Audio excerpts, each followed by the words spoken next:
হরে কৃষ্ণ। সকল ভক্তদেরকে জানাই কৃষ্ণের প্রীতি ও শুভেচ্ছা, বিনম্র প্রণাম। আজকে বলবো শ্রীকৃষ্ণের লীলার পরে কংস এবং বসুদেব দেবকীর সাথে কী লীলা হয়েছে, বাকি অংশটা বলবো। ভগবান শ্রীকৃষ্ণের জগতে কেন আসে? সাধুদের রক্ষা করার জন্য, দুষ্কৃতিকারীদের দমন করার জন্য এবং ধর্ম সংস্থাপনের জন্য যুগে যুগে অবতীর্ণ হয়। তো গত শ্রীকৃষ্ণ লীলাতে বলছি, বসুদেব শ্রীকৃষ্ণকে গোকুলে নিয়ে আসছে। তখন গভীর রাত ছিল, অন্ধকার। ব্রজবাসীরা সবাই নিদ্রামগ্ন ছিলেন এবং নন্দবাবু নিদ্রামগ্ন ছিলেন। যশোদা মা ব্যথা বেদনা যন্ত্রণা ছিল, তার কারণে ছেলে এসে মেয়ে এসে তা বলতে পারে না।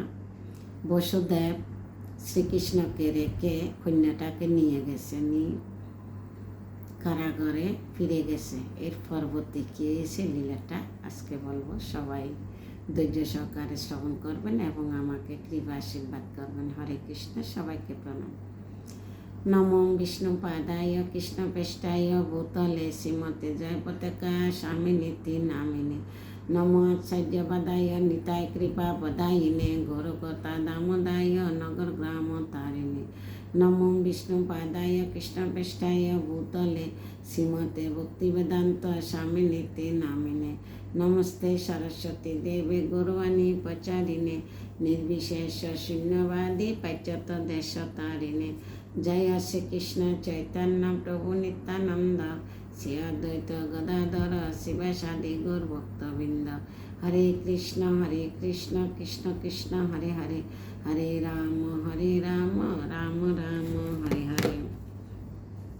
হরে কৃষ্ণ। বসুদেব যখন সমস্ত দরজাগুলি বন্ধ করে দিলেন, যখন কন্যাটা নিয়ে কারাগারে আসছে, দরজাগুলা বন্ধ করে দিলেন, তখন প্রহরীরা জেগে উঠল এবং নবজাত শিশুটির ক্রন্দন শুনতে পেল। তখন প্রহরীরা জেগে উঠে দেখল যে এখানে তো সন্তান হয়েছে। তারপর কংস শিশুর জন্মের সংবাদের প্রতীক্ষা করছিল।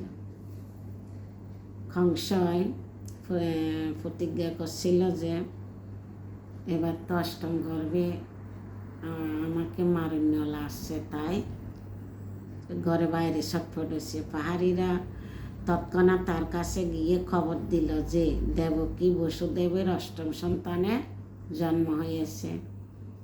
অনেক সুন্দর রহস্য, আপনারা ধৈর্য সহকারে শ্রবণ করুন। তখন কংস স্পষ্টের মধ্যে তার বিছানা থেকে উঠে পড়লেন এবং চিৎকার করে বলল, এখন আমার নিষ্ঠুর মৃত্যুর জন্ম হয়েছে।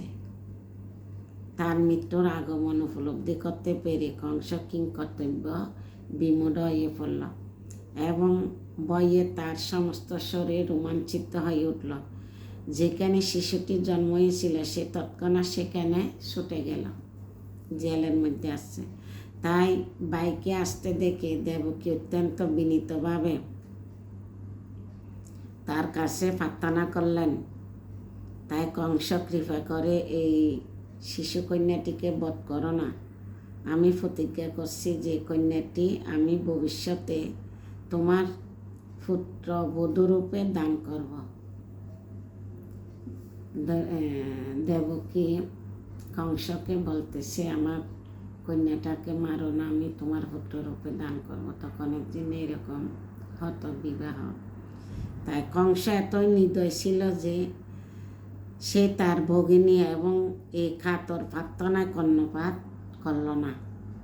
তার ভগিনীকে কথা ভাষায় অকথ্য ভাষায় গালাগালি দিতে সে জোর করে সে সদ্যজাত শিশুটিকে তার কোলে থেকে ছিনিয়ে নিল এবং নির্দয়ভাবে তাকে পাথরের মেঝেতে আছাড় মারতে লাগল।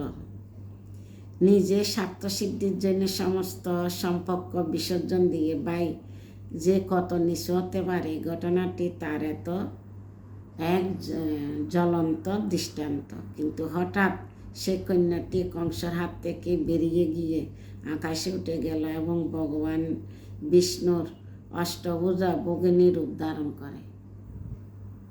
চতুর্ভুজ অষ্টভুজ অষ্টভুজ রূপ ধারণ করে আবির্ভূত হলেন। তিনি অপূর্ব সুন্দর বস্ত্র, পুষ্পমাল্য এবং অলঙ্কারে ভূষিতা ছিলেন। তিনি 8টি হাতে ধনুক, বাণ, বল্লম, ঘণ্টা, শঙ্খ, চক্র, গদা এবং ডাল শোভা পাচ্ছিল। সেই কন্যাটি প্রকৃতপক্ষে যিনি হচ্ছেন দুর্গা দেবী। অপূর্ব সুন্দর রূপ দর্শন করে সিদ্ধ, চারণ, গন্ধর্ব, অপ্সরা, কিন্নর, উদ্গগণ বিভিন্ন নৈবেদ্য নিবেদন করে তারা স্তব করতে লাগলেন। ভগবান ভক্তরা দেবীকে, দুর্গা দেবীকে এগুলা করছিলেন। একথা শুনে কংস অত্যন্ত ভয়ে ভীত হয়ে উঠল।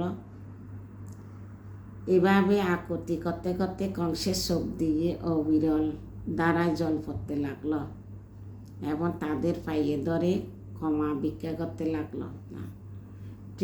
তখন কংসর একটু দয়া হলো, বলল, প্রিয় ভগিনী দেবকী, তুমি এত দয়ালু এবং নম্র, কৃপা করে তুমি আমাকে ক্ষমা করো। তোমার যে সন্তানদের আমি হত্যা করেছি তাদের জন্য শোক করো না।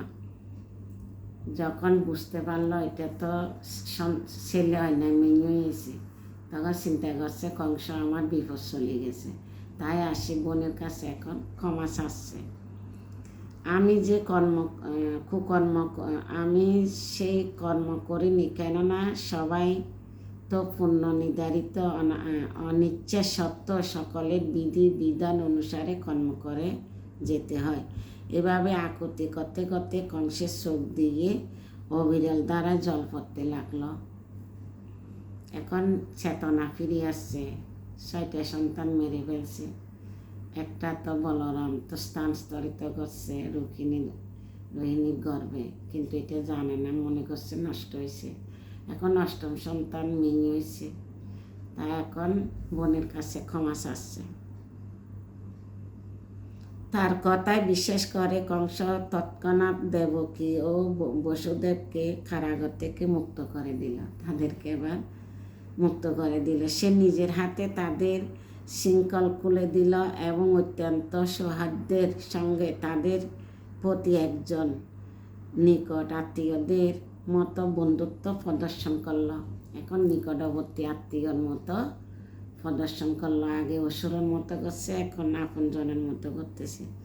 তার ভাইকে এইভাবে অনুতপ্ত হতে দেখে দেবকীর হৃদয় অনুকম্পিত হয়ে উঠল এবং কংস যে কত নিষ্ঠুরভাবে তার সন্তানদের হত্যা করেছে সে কথা তিনি ভুলে গেলেন। বসুদেব পূর্বে সমস্ত দুর্ব্যবহারের কথা ভুলে গিয়ে হাসতে হাসতে তার শ্যালক কংসের সঙ্গে কথা বলতে লাগলেন। কিন্তু তার পরের দিন কংস সমস্ত মন্ত্রীদেরকে ডেকে পূর্বরাত্রির সমস্ত ঘটনা তাদেরকে শোনালেন।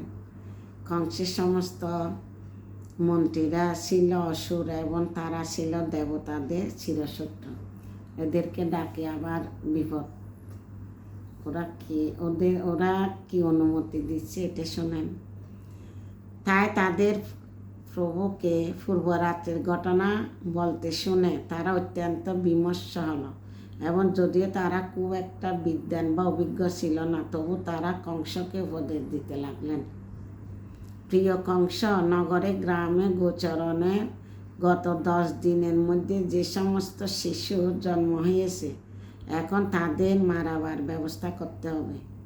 কোনো রকম বাছবিচার না করে আমাদের এই পরিকল্পনা সফল করতে হবে।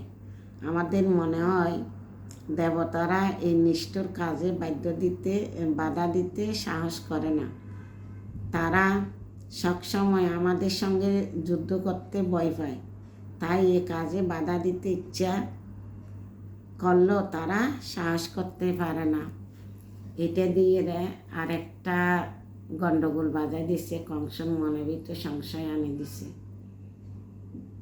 কংস তো বোন আর বোনের জামাকে কারাগার থেকে বের করছে, কেন কি বোনের ঘরে যে 8ম সন্তান কংসকে মারার কথা ছিল ওইটা তো মেয়ে হয়েছে, তো মেয়ে হলে তো আর কংসকে মারতে পারছে না, তার কারণে খুশিতে ক্ষমা চেয়ে এই যে 6 জন মারছে, বোনকে এত কষ্ট দিচ্ছে, বোন জামাকে কষ্ট দিচ্ছে, তার কারণে তাদেরকে জেল থেকে ছাড়া দিচ্ছে।